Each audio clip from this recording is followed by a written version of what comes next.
Two key regional political parties have made significant announcements this week that would go a long way towards more representation of women in politics. Now, while the Biju Janata Dal will give 1/3 of its tickets for the Lok Sabha elections to women candidates, the Trinamool Congress is fielding 41% women candidates in the upcoming elections. Both Naveen Patnaik and Mamata Banerjee, chiefs of these two parties, are strong regional leaders, popular chief ministers, and both have sent out a message through this move. Naveen Patnaik, in fact, has urged national parties to follow. So how will this move make a difference? Will parties who promise to push the long-pending women's reservation bill actually walk the talk? To speak on this, I'm joined today by Pratyusha Singh, who's a Biju Janata Dal Member of Parliament from Kandhamal in Odisha. She's joining us from Bhubaneswar. I'm also speaking with former CEO of OXFAM India, Nisha Agarwal, and women's rights lawyer Flavia Agnes. Both Nisha and Flavia are part of Shakti, a collective that is pushing for 33% reservation of women in Parliament. Welcome to all of you, and thank you for speaking with us today on Prime Time Debate. Ms. Singh, I want to start by asking you what has prompted the move from the Biju Janata Dal, and how will the party ensure that there is true representation in these 33% seats or tickets which are being reserved for women candidates, and it will not just go to those who are related to powerful male politicians? Actually, our party, Biju Janata Dal, 50% in Panchayat election, he had already taken initiative. And now our Honorable CM, he has made this historic movement, and he has promised 33% of women reservation in Parliament. Yes, I'm aware. My question to you, Ms. Singh, is how will your party ensure that these 33% tickets don't just go to women candidates who are related to powerful male politicians? Because that's the argument against this reservation usually, isn't it? That the women who get the tickets are either wives or daughters or daughter-in-laws of powerful male politicians. Our Honorable CM, he's given us chance in any level, from Panchayat Raj to Assembly, and even now in Parliament. He's given chance to all us women, and he believes in empowerment of women. And personally, for me, as Member of Parliament from Biju Janata Dal, I'm grateful to Honorable CM because this is the biggest historical step, and I'm motivated, and it has actually inspired me to work even better for the society. Okay, I'm going to hope for more candid answers coming from you ahead in the show, Ms. Pratyusha Singh, but let me come to my other two panelists. Nisha Agarwal, the question which I asked Pratyusha Singh, and I started right off the bat with that, because whenever there is a debate on women's reservation and the women's reservation bill, it's been hanging fire for decades. The counter is always this: how will you ensure that the women who make it to Parliament are not just representatives of their powerful male family members? How will you make sure it's more than just wives and daughters and sisters and daughter-in-laws who make it as MP? Of course, it should be as broad a selection of women as possible, but that same question of dynastic politics you should be asking of men as well. We don't say why our nephews and sons and brothers are given tickets. So what we are arguing for, any women. We are 50% of the population. We don't have a voice in how this country is run. Whether we are wives or daughters or mothers of somebody is irrelevant at this point. We just need to get more women in there, whoever they are. The same argument is used, on the company board, where only one woman has been appointed, and even there they don't put that, and then they say it'll be wives and daughters. Well, the sons and nephews and everybody else is there, so let it be. Maybe the first generation has to be that, and then the next gen, it'll encourage more women to come forward, and we'll see a greater diversity in the future. That can't be the reason to not allow women to come forward. Ms. Flavia, Agnes, what do you make of the announcement from these two political parties? They're very strong regional parties. Their chief ministers are, long-serving chief ministers. And do you think that the call that the Biju Janata Dal has made, or Naveen Patnaik has made to other parties, will be followed as we're waiting for candidates to be announced for the upcoming elections? I sincerely hope so. I think it is a very positive move, and this has been a long-awaited move. While we are still waiting for 33% reservation of women in Parliament and having reserved seats for women, this is the right way to go, that each party selects or reserves seats within their own party quota for women. And I think it's very, very important, and it's sending out a right message. You don't have to have a constitutional amendment, you don't have to get a mandate from all the states, and you do not have the opportunity for other parties who don't agree with it to defeat the motion. So this is, each party decides if they really are committed to having more women in Parliament, giving women a chance to contest elections. But most parties do not do so. These two parties have done, and I'm very happy about it. But will other parties take the lead? And unless Congress and BJP takes the lead and takes the cue from it, it will not have impact in the long run the number of women who will reach the Parliament after the elections. And this is my worry, that two parties announcing it is very good, but unless this particular move is followed, endorsed and followed by all other parties and at least the major parties, we will not see any change.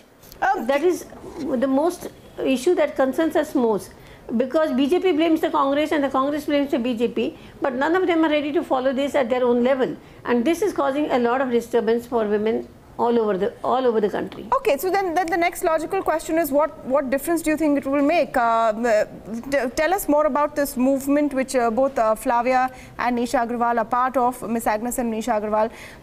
Ms. Nisha, what difference do you think it will make when we say that we want more women in Parliament, more women as politicians to represent the needs of women? Politicians have to think about 50% of the population, whether they're male or female. What real difference do you believe it will make if there are more women MPs? And of course, the first step to that is more women candidates going into the election. I think if you look at India on any indicator of gender, we are lagging way behind countries in the region or even countries in the world. We're usually in the bottom 10 or 15%. And the reason is because women have never held political power. So if you look at property rights, we own 10% of the property of this country. If you look at domestic violence, 30% of women or more are subject to violence at home. If you see, Reuters survey, India is the #1 most dangerous place in the world for women. You look at any other issue with how childcare issues are addressed, how women's reproductive right issues are addressed, how all of these are never addressed because the people who are actually making laws and policies and programs are all men. You take agriculture. Women are actually the farmers, but the land is not in their name. They can't access credit, they can't access extension, they can't access anything in this country. So until we have a voice, and you need to have a critical mass. People will say, oh yeah, but there are few women in Parliament, they don't do anything. It doesn't work like that. You need to have at least 25 to 33%, ideally 50%, and then you will begin to see a country that is much more caring about its women, and rather than treating us as second-class citizens. The child sex ratio captures it all, that we kill girl babies in this country before they're born because we value women so little as human beings. So we have no rights actually as citizens. And that will change when we are in power and we make policies and programs that are friendly for us and empowering to us.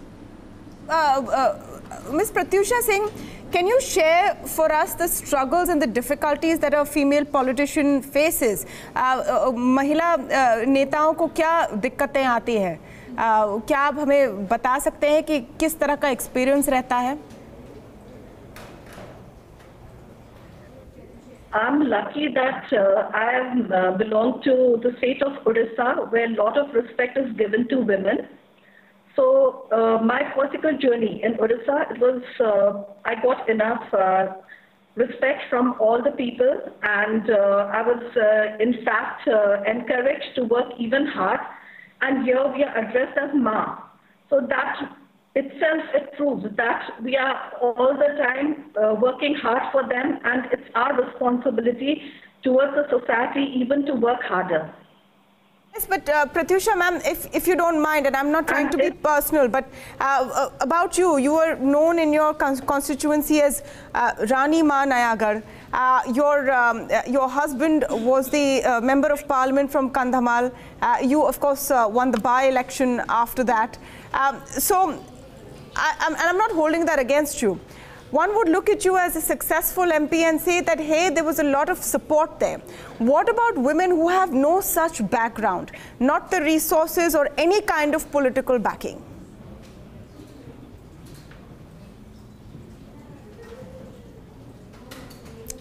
Ms. Singh, that question's for you. And that's my comfort zone. And I was there in Kandhamal, the most district of Odisha, where we have today, I can proudly say, I've covered 95% of Kandhamal. No local leaders had ever dared to enter. So if a lady is given a power, they can go to any extent and they can work hard. This is what I have to say. No, absolutely. And again, I must say, I'm not taking away from any effort you've made. I was just trying to point out, and let me bring Flavia, Agnes here. I was just trying to point out that the difficulties that, completely fresh candidates face. And if you take a look, there are of course only 11% female MPs who were selected, 11.8 in 2014. The number is just around 12% even now after by-polls. How many of them are women who've had zero political background? Do you think that the entry barrier is just that much higher for women in politics? Absolutely. And unless you have a godfather in the movement or in the party, you will not progress. It's extremely difficult for women to make their point and enter into the political domain. And this kind of gender discrimination happens in all professions, everywhere, even today. Yeah, our office, we run a legal chamber, which is with all women lawyers. And just for the last meeting, all the women lawyers were saying what they are subjected to when they go to court. Whether it is a district court, whether it's a magistrate court, whether it's a family court, they are subjected to so much humiliation, they are subjected to so much discrimination, and even the judge sits neutral and does not pay any attention. In a situation like this, when you have only 10% of women parliamentarians, out of which maybe 8% are related to male leaders and who have certain protective mantle on their head, and the other 3% then becomes the most vulnerable lot. And we so often hear comments made by male politicians about women which are gender discriminatory, which are extremely humiliating them on the ground that they are women. Men do not pass such comments to other men. They only pass such comments about women. We have heard these comments being said about Mayawati. Mayawati was threatened with rape, for instance. We have heard this comments being said even about Sonia Gandhi, about other male political leaders who are so influential and who are so powerful. So supposing there is a woman who is not powerful and belonging to a party that is not powerful, what will be her fate in parliament? So I agree with Nisha completely that we need a critical mass in parliament. Unless there is a critical mass of one woman here or one woman, they cannot make a difference, cannot change the discourse that goes on within parliament.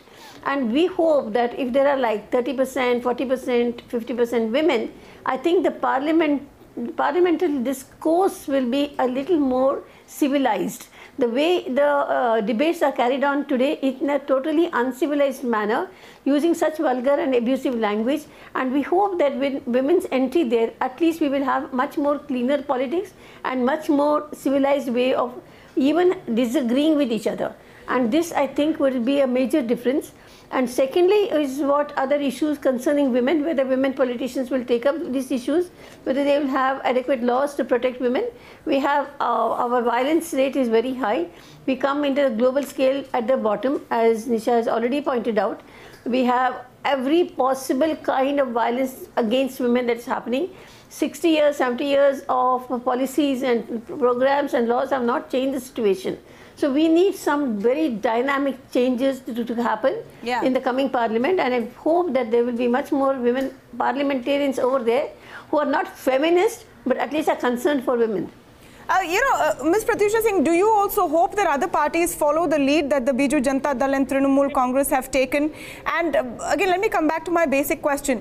Even for someone like you who has some political backing, is it difficult being a woman, a politician, not just within the Biju Janata Dal, but in Parliament as well? In Parliament, my personal experiences, we've been treated equally, and I participated in any matters actively. And I was happy to say this also, Honorable Speaker, she had personally nominated me to represent India in Geneva in Interparliamentarian Union as well. So we are getting enough, whatever motivation, what we can get from Parliament.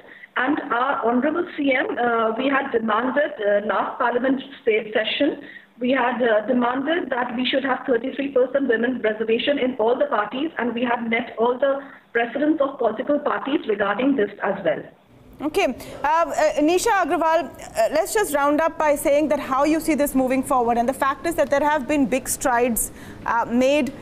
We had once again, not for the first time, but we once again had a woman speaker in the Lok Sabha, woman finance, a woman foreign minister, woman defense minister. So there is representation of women. Do you think that's enough, or there is much more to do in terms of meaningful representation where women are also key decision makers? Yeah, as I said, things will not change till there's a critical mass. And I have to say, this news coming from Orissa and from West Bengal is the most exciting and energizing bit of the election so far. And frankly, there's nothing stopping either the BJP or the Congress party from following in the footsteps of what the regional parties are showing is possible. Today, for example, Rahul Gandhi in a college in Chennai to 3,000 women said if they come to power, they will make sure that it's not just in Parliament, but 1/3 of the government positions will also be for women. They have just won elections in 3 states. Why don't they start doing some of these things? You know, parties are promising a lot of things in their manifesto. BJP had the reservation bill. They've been in power for 5 years. They could have passed it very easily. I mean, they hide. There's a lot of lip service with no real intention to actually follow through. There's nothing stopping any of the parties now to give tickets the way that these two parties have shown with their leadership. So yes, there's a long way to go, you know, but these two parties have set a very high bar, and now everybody can actually say to all the other parties that they have to follow what has been done. And we need to, you know, actually 33% we've been lobbying for a long time. It didn't seem attainable, but it should be 50%. We have 50% of the population. We need to have 50% reservation. I don't know why 33% was, you know, because we just thought it was unattainable. But these parties have shown that it is attainable, and it's very exciting. It's energized everybody. And we need to do it in government. We need to do it in police. We need to do it in judiciary. We need to do it in the parliament, in all, and corporate boards. Our corporate sector is also really lagging behind. It's the worst in the, one of the worst in the world. All of India needs to put women in decision making and with some power and authority, so that we can actually start to transform the country and not treat women as second-class citizens.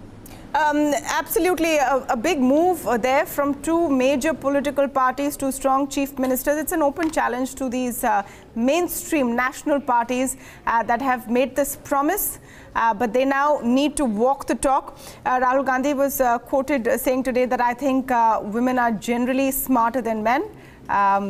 We wholeheartedly agree, but then let's see that in practice and in ticket distribution as well. Thank you so much, Pratyusha Singh, Flavia, Agnes, and of course Nisha Agarwal for joining us today.